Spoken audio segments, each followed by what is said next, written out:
사도신경으로 신앙 고백 드리도록 하겠습니다. 전능하사 전제를 만드신 하나님 아버지를 내가 믿사오며 그 외아들 우리 주 예수 그리스도를 믿사오니 이는 성령을 잉태하사 동정녀 마리아에게 나시고 본디오 빌라도에게 고난을 받으사 십자가에 못 박혀 죽으시고 장사한 지 사흘 만에 죽은 자 가운데서 다시 살아나시며 하늘에 오르사 전능하신 하나님 우편에 앉아 계시다가 별로서 산 자와 죽은 자를 심판하러 오시리라. 성령을 믿사오며 거룩한 공예와 성도와 서로 교통하는 것과 죄를 사하여 주시는 것과 몸이 다시 사는 것과 영원히 사는 것을 믿사옵나이다. 아멘. 찬송가 313장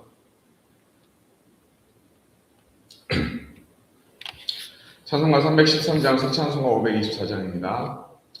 찬송가 313장 새찬송가 524장 갈 길을 밝히 보이시니 찬송가 313장 새찬송가 524장입니다.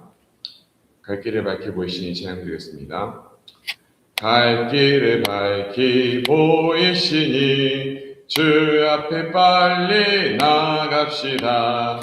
우리를 찾는 구주 예수 오너라 하시네. 죄악 벗은 우리 오늘 기쁘며 주를 보겠네. 하늘에 계신 주 예수를 영원히 섬기리. 우리를 오라 하시는 말 기쁘게 듣고 즐겨하세. 그 주를 믿기 지치 말고 속속히 나가세. 죄악 벗은 우리 영혼은 기뻐 뛰며 주를 보겠네. 하늘에 계신 주 예수를 영원히 섬기리. 주 오늘 여기 계시오니 다 와서 주의 말씀 듣세. 듣기도 하며 생각하니 잠이 치시로다. 죄악 벗은 우리 영혼은 기뻐 뛰며 주를 보겠네. 하늘에 계신 주 예수를 영원히 섬기리. 아멘. 오늘 함께 보실 말씀은 요한복음 5장 10절에서 25절까지의 말씀입니다. 요한복음 5장 10절에서 25절까지의 말씀 함께 합독하도록 하겠습니다. 유대인들이 병 나은 사람에게 이르되 안식일인데 내가 자리를 들고 가는 것이 옳지 아니하리라. 대답하되 나를 낫게 한 그가 자리를 들고 걸어가라 하더라 한데 저희가 묻되 너더러 자리를 들고 걸어가라는 사람이 누구냐 하되 고침을 받은 사람이 그가 누구인지 알지 못하니 이는 거기 사람이 많음으로 예수께서 이미 피하셨음이라.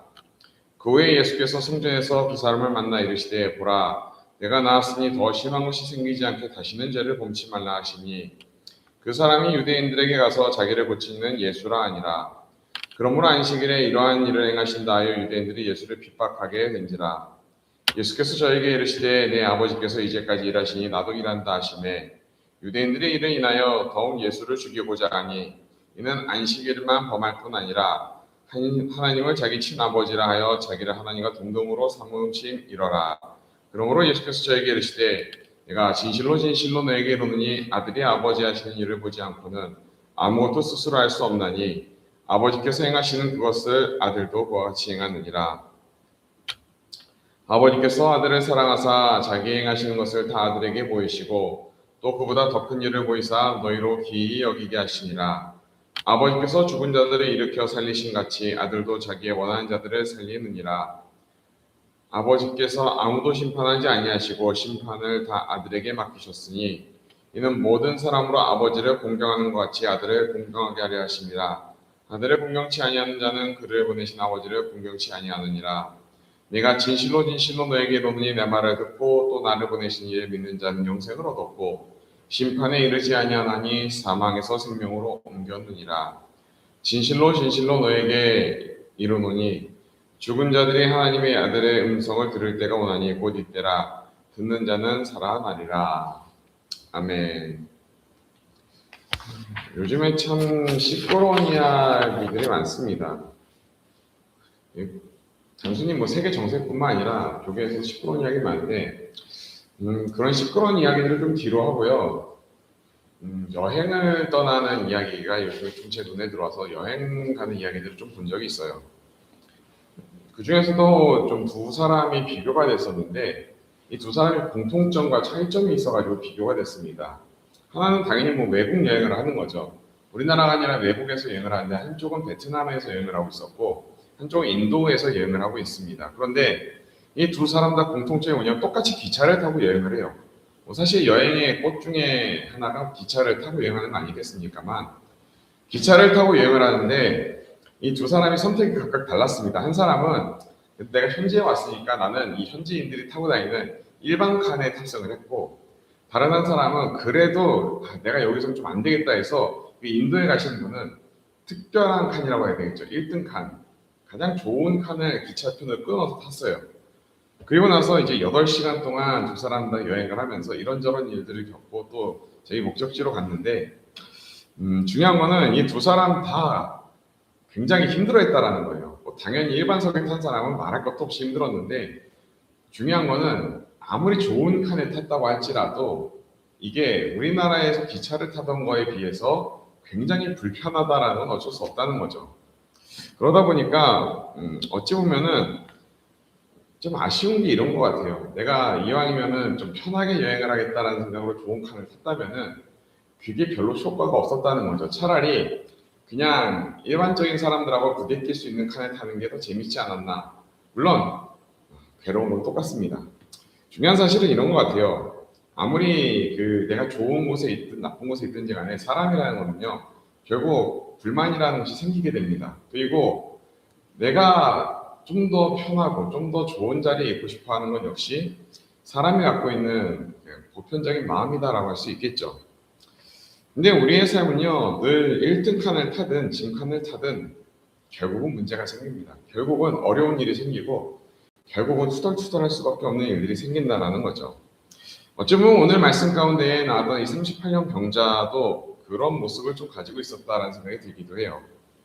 이 사람은요, 지금 38년 만에 처음으로 걷는 기쁨을 누리게 됩니다. 굉장히 축하할 만한 일이죠. 그런데 문제가 하나 생기게 돼요. 이 사람이 이제 걷게 된 건 좋은데 10절에 보시면은 그날이 하필이면 안식일이다라는 문제가 일단 생기게 되죠. 차라리 다른 날 고쳐줬으면 좋았을 텐데 라는 불만이 생길 수 있을 겁니다. 그래서 10절 보시면은 유대인들이 그 사람에게 말하되 네가 안식일에 자리를 들고 일어나가는 것이 옳으냐라고 얘기를 하죠. 그냥 걸어가는 게 문제가 아니라 자리를 들었다라는 게 유대인들에게 노동으로 치부가 돼서 문제가 됐던 거기도 합니다. 자, 그런데 이 병자가 11절에 말을 합니다. 뭐라고 얘기하냐면 대답하되 이거 내가 이러고 싶어서 한 게 아니라 나보고 걸으라고 하는 이가 나한테 이렇게 들고 걸어가라고 얘기해서 내가 어쩔 수 없이 걷기 위해서 이렇게 했다라고 얘기를 하는 겁니다.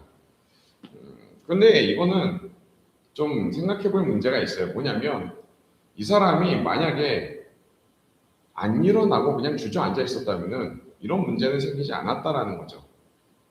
반대로 이 사람의 입에는요, 지금 나는 이거 어쩔 수 없어 라고 하면서 핑계를 대고 있는 것도 우리가 볼 수 있을 겁니다. 실제로 오늘 말씀 15절에 잘 보시면요, 그가 나중에 유대인들을 다시 찾아간단 말이죠. 근데 그 찾아간다라는 표현이요, 유대인들에게 가서라는 이 표현이 똑같은 표현이 어디서 쓰였냐면 요한복음 13장 30절 말씀에 가룟 유다가 예수님을 배신할 때 썼던 문장을 그대로 쓰고 있어요. 그러니까 가룟 유다가 예수님을 배신하던 모습이나 이 38년 된 병자가 유대인들한테 가서 내가 드디어 누군지 알았어 라고 얘기하는 거랑 상황이 굉장히 비슷하게 돌아가고 있었다라는 얘기죠. 어쨌든 간에 분명한 거는요, 처음에는 이 사람들이 예수님을 몰랐기 때문에 이거 핍박할 생각조차도 하지 못했다는 걸 우리가 보게 됩니다. 12절과 13절 말씀해 보시면은 예수님이 바로 여기에 이제 너더러 자리를 들고 일어나라 했던 사람 어디냐라고 부를 때에 이미 자리를 피한 상태였기 때문에 이제 사람들이 예수님이 누군지도 알지 못하고 그리고 나서 그냥 지나가게 되는 것을 보게 되죠. 그리고 이런 것이 굉장히 자연스럽다라고 할 수 있는 게 뭐냐면요. 그 당시에 로마에는 뭐 세네카도 얘기한 적이 있지만 로마에 어마어마하게 많은 마술사들과 의사들이 있었습니다. 그러니까 자칭 의사라고 하는 자들, 그리고 마술로다 치유한다고 하는 자들, 그리고 오늘 말씀에 나오는 이 베데스다 목가에는요, 아스클레피오스의 신전이 있죠. 그러니까 우리로 치면은 대학병원에서 일하는 의사들이 거기 600명가량 여기 있었습니다. 그러니까 그들 중에 누구라도 이 사람을 치료하고 일어나서 가라라고 했다면은 이방인들이 치료한 거기 때문에 이건 또 문제가 되진 않겠죠. 그러니 유대인들 입장에서는 그냥 일종의 지나갈 만한 그냥 사건으로 여겨졌다라는 겁니다. 문제는 그 다음에 그럼 이 병자가 어떻게 행동을 했느냐? 14절에 보시면은 예수님과 이 성전에서 다시 만나게 되는데 이 병자의 행동은 굉장히 치사하죠. 그 예수님이 누군지를 알자마자 유대인들에게 전합니다. 근데 좋게 얘기해서 내가 전했다고 하는 거지 그냥 고자질합니다. 고자질하면서 야, 이제 나한테는 묻지 말아라. 나는 아무 죄가 없다. 저 인간이 잘못한 거다라는 식으로 예수님한테 모든 것을 떠넘기게 되죠. 자, 그런데 이 예수님이 병사한테 했던 말을 우리가 잘 보면요. 죄를 범치 말라라고 14절에 말씀을 해요. 근데 이 죄를 범치 말라라는 거는요. 여기서 얘기하는 죄는 나쁜 일을 하다라는 뜻보다는요. 엉뚱한 방향으로 가는 걸 얘기합니다. 관역이 여기 있는데 화살이 관역을 향해 날아가는 게 아니라 엉뚱한 방향으로 날아가는 모습을 얘기하고 있어요. 그 얘기는 뭐냐면 지금 네 행동을 네가 가는 길을 엉뚱한 길을 가지 말고 제대로 된 길을 가라라고 말씀하고 있다는 거죠. 사실 이 병자는요 처음부터 끝까지 계속해서 엉뚱한 길을 가는 사람이다라고 얘기할 수 있어요. 그게 무슨 얘기냐라고 하면은 38년 동안 이 사람이 뭘 했는지 좀 생각을 해보시면 38년 내내 자기가 치유받을 수 있다 혹은 치유받을 것이다 라는 믿음을 가지고 베데스다 목가에 있는 중심부를 보고 있었죠. 거기에 불이 동하는 때에 천사가 오면은 나를 고쳐줄 수 있을 것이다 라는 믿음. 문제는 천사가 와도 그를 만날 수 있느냐라는 게 불가능하다라는 거죠. 애초에 불가능합니다. 누군가 먼저 들어갈 것이고 누군가 먼저 천사를 만나서 그 사람도 병을 고침받으려고 하는데 이 사람은 심지어 제대로 걷지도 못하는 사람이기 때문에 못 만나요. 그러니까 그냥 38년 동안 어찌 보면 허송세월을 했던 사람이다라고 얘기할 수 있겠죠. 자, 그런데 예수님이 이제 너의 길을 가라라고 얘기했고 이 사람은 자기의 길을 가면서 새롭게 출발을 하면 되는 겁니다만 이 사람은 결국 어떤 선택을 하게 되냐면 유대인들에게 가서 예수님을 고발하는 선택을 한 겁니다. 그리고 이로 인하여서 이때부터 예수님이 본격적으로 유대인들에게 핍박을 당하게 되는데 16절에 보시면은 예수가 안식일에 이런 일을 행한다라는 것 플러스 하나님의 아들이다라고 하는 것. 18절에 보시면은 저 사람이 안식일에 병 고친 것도 문제지만 하나님의 아들이라고 해서 친밀하게 하는 것에 대해서 굉장히 분노했다라고 해요. 그런데 우리가 생각하기에 아니 하나님 아버지라고 부르는 게 그렇게 문제가 되느냐? 엄밀히 따지면 유대인들도 하나님을 아버지라고 불렀습니다. 기도할 때 그런 기록들도 있고요. 구약에서 우리가 이스라엘과 하나님의 관계가 부모와 자녀의 관계였다는 걸 생각해 보면은 아버지라고 부르지 못할 이유는 없어요. 근데 문제는 이 사람들이 생각하는 아버지하고 예수님이 아버지라고 부를 때 쓰인 표현이 다르다라는 겁니다. 뭐가 다르냐면 쉽게 얘기하면 이거예요. 그냥 유대인들이 보기에는 아저씨라고 얘기하는 것처럼 저건 아버지 되는 분이야 이렇게 얘기했다면 예수님은 아빠라고 부르는 거죠. 아이가 아빠를 부르듯이 아빠라고 부르면서 얘기하는 겁니다. 그러니까 그 친밀도가 많이 다르다는 거예요. 실제로 우리가 구약에서도요 유대인들은 끊임없이 배운 게 있습니다. 이스라엘이 출애굽할 때 출애굽기 4장에 하나님이 모세한테 뭐라고 말씀하셨냐? 저들은 나의 자녀라고 얘기했어요. 너는 바로에게 이르기를 여호와의 말씀에 이스라엘은 나의 아들, 나의 잠자라라고 분명히 밝히고 있습니다. 내가 저들의 아버지가 된다라는 것을 분명히 하고 있다라는 거죠. 그래서 시편에 나오는 고백도 그렇고요. 이사야서에도 예레미야서에도 이스라엘 백성들은 분명히 하나님을 아버지라고 할 수가 있기는 있어요. 다만 이 사람들은요. 아버지라고 부를 때 그리고 아버지의 사랑을 얘기할 때 항상 신적인 사랑을 얘기합니다. 우리하고는 좀 격차가 많이 나는 거예요. 갭이 있는 거죠. 반대로 근데 예수님이 할 때는요. 그것과 다르게 아빠라고 부르는 겁니다. 그게 문제가 되는 거예요. 실제로 그 예수님께서 표현한 20절 말씀에 아버지께서 아들을 사랑하사 자기 행하시는 것을 다 아들에게 보이시고 라는 이 말씀 가운데에 사랑했다라는 표현이요. 유대인들이 쓰는 사랑하고 조금 다릅니다. 보통 우리가 하나님의 사랑을 할 때 많이 쓰는 게 아가페, 신적인 사랑을 얘기한다면 그게 성경에서 실제로 많이 나와요. 한 350번이 넘게 쓰이는데 여기서는요. 예수님이 얘기하는 사랑은요. 그런 아가페적인 사랑이 아니라 친구입니다. 필레오를 얘기하고 있어요. 마치 친구처럼 아빠와 아들이 같이 지내는 그러한 사랑으로 아버지가 하는 일을 아들이 다 알고 있고 내가 하는 아들이 하는 일이 아버지 하는 일이다라고 얘기하고 있는 그런 모습을 볼 때 유대인들은 굉장히 화가 나는 거죠. 왜냐하면 그 표현을 실제로 쓸 수 있을 만한 사람들은 뭐냐? 유대인들의 기준으로 딱 한 분입니다. 메시아예요. 근데 유대인들이 원하는 메시아는요. 출신부터가 일단 중요합니다. 베들레헴 출신이어야 될 거고요. 그리고 그 출신보다 더 중요한 게 뭐가 있겠어요? 그 사람의 신분이겠죠. 이 사람이 군대를 이끌고 와서 우리를 좀 구원해주고 저 로마를 박살을 내버릴 수 있을 정도의 그런 풍채 있고 어찌 보면 세례 요한 같은 자가 차라리 내가 메시아다, 내가 하나님의 아버지라고 부르는 자다라고 했다면은 유대인들은 믿고 따랐을 수도 있어요. 그런데 그 유대인들이 보기에는 세례 요한보다도 못해 보이는 예수님께서 그 얘기를 했을 때에 내가 원하는 메시아가 아니기 때문에 나는 그 길을 가고 싶지 않다라고 얘기하고 있다는 것이죠. 그분은 우리에게 22절에 이렇게 말씀을 합니다. 진실로 진실로 너에게 이르노니 죽은 자들이 하나님의 아들의 음성을 들을 때가 오느니 곧 이때라 듣는 자는 살아나리라. 자, 그런데 이 표현을 누구한테 예수님이 하셨냐면요. 지금은 유대인들이지만 우리가 요한복음 4장 말씀해 보시면 23절에 사마리아 여자들도 똑같이 얘기했어요. 근데 똑같이 얘기했는데 사마리아 여인은 그 길로 바로 마을에 가서 사람들에게 예수님의 메시아됨을 전하고 그 지역의 사람들이 예수님을 믿게 되는 것을 보게 되죠. 근데 반대로 유대인들에게 예수님이 이 이야기를 하자마자 유대인들은요. 그때부터 오히려 예수님을 더 죽이려고 합니다.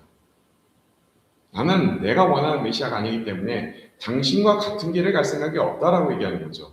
그런데 이거는 놀랍게도 병고침을 받았던 이 안진뱅이였던 사람조차도 크게 다르지 않다라는 거예요. 그가 예수님을 의지하고 정말로 믿었다면은 그에게는 정말 많은 선택지가 있습니다. 유대인들한테 가서 얘기할 필요가 없어요. 일단 물론 가서 얘기하면 자기가 편한 거는 있죠. 근데 굳이 얘기할 필요는 없을 겁니다. 그리고 그것 이전에 이 사람이 어떤 결과가 나올지를 모르고 얘기했으면 차라리 괜찮겠지만 안식일에 병을 고쳐서 일으켜 세웠고 나에게 노동을 시켰다라는 문제를 다 뒤집어 씌우는 식으로 지금 얘기를 했기 때문에 이 사람은 예수님하고 동행하고자 하던 사람이 아니라 예수님과 다른 세상의 길을 가기로 택했던 사람이다라는 것을 우리가 보게 됩니다. 어찌 보면 이 38년 된 병자의 일관성은 이런 거죠. 세상 사람들이 얘기하던 성공을 쫓아서 38년 동안 지켜봤던 사람이고 그리고 마침내 예수님이 그의 삶을 구원해주고 그리고 믿음이 오는 그 순간에서조차도 이 사람의 선택은 결국 어디로 향했냐? 하나님을 향한 것이 아니라 예수님을 향한 것이 아니라 세상을 향해서 그의 발걸음을 돌렸다는 것을 우리가 보게 됩니다. 이거는 사마리아 여인과 비교되는 유대인들도 마찬가지죠. 내가 원하는 길, 내가 원하는 삶, 내가 원하는 즐거움을 위해서 이 사람들은 예수님을 메시아로 인정하기를 원하지 않았다라는 거예요. 근데 오늘날에 우리 예수님을 믿는다라고 하는 많은 분들 중에서도요, 이런 식으로 살아가는 분들이 꽤 있습니다. 내가 필요할 때는 예수를 잘 믿는 것처럼 이야기하지만 그러나 나에게 있어서 조금이라도 어려움이 찾아오거나 내가 그로 인하여서 손해를 조금이라도 보게 된다고 생각을 할 때에 나는 예수님을 모르는 자고 예수님은 나의 메시아가 아닙니다. 나는 예수님, 난 그런 분 몰라요 라는 식으로 그런 식으로 세상을 살아가는 사람들이 굉장히 많다는 거죠. 심지어 그들 중에는요. 불치병을 고침받은 사람들조차도 그런 경우가 왕왕 있습니다. 그건 다 우연이었던 것이고 그건 다 지나간 일이고 나는 모르는 거야. 그러나 우리가 항상 기억하기를 원합니다. 내가 설사 그렇게 해서 세상 사람들을 향하여서 세상 사람들이 이야기하는 성공과 즐거움의 기준에 찾아간다고 할지라도요.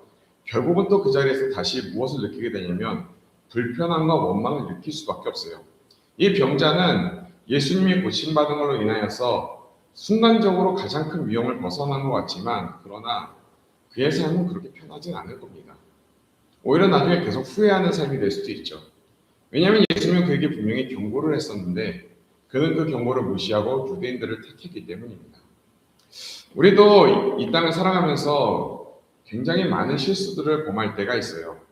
그러나 분명한 사실은요, 내가 아무리 좋아 보이는 것이라 할지라도 그것이 내 삶의 모든 것들을 만족해 할 수 없다는 거예요.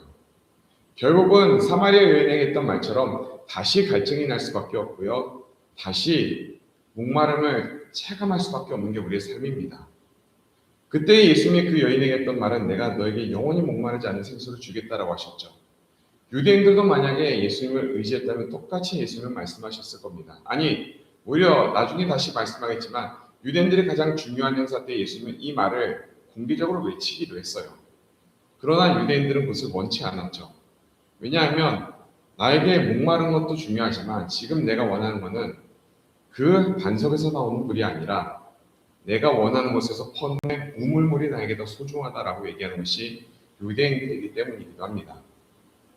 많은 사람들이 근데 이런 식으로 살아가고 있어요. 저도 예외는 아닐 거고, 그리고 이 하루를 살아가는 이 시간에 예배를 드리는 모두가 다 똑같을 겁니다. 분명한 것은 우리가 어떠한 길을 가든지 그 길 가운데에는요, 때로는 힘든 일이 있고 어려운 일이 있고 원망스러운 일이 있다는 거예요. 그러나 그때에 내가 나는 이 길이 너무 힘드니까 난 아예 세상 길로 가겠고 난 다른 길로 가겠어요 라고 예수님을 떠나게 된다면은 내가 받았던 은혜와 내가 가지고 있던 믿음 그 모든 것들이 다 쓸모 없어질 수 있다는 것을 이 38년 된 병자의 모습을 통해서 우리에게 보여주고 있다는 것이죠. 우리의 삶 가운데 주어져 있는 각자의 은혜는 다릅니다. 누군가는 이 병자처럼 안진뱅에서 일어날 수도 있고요. 누군가는 그냥 소소한 행복이 될 수도 있을 거예요. 사람마다 다 다른 거를 이거다라고 정의할 수는 없을 겁니다만 분명한 것은요. 그 가운데에서 여러분의 가장 중요한 것이 무엇인지를 항상 기억하기를 원합니다.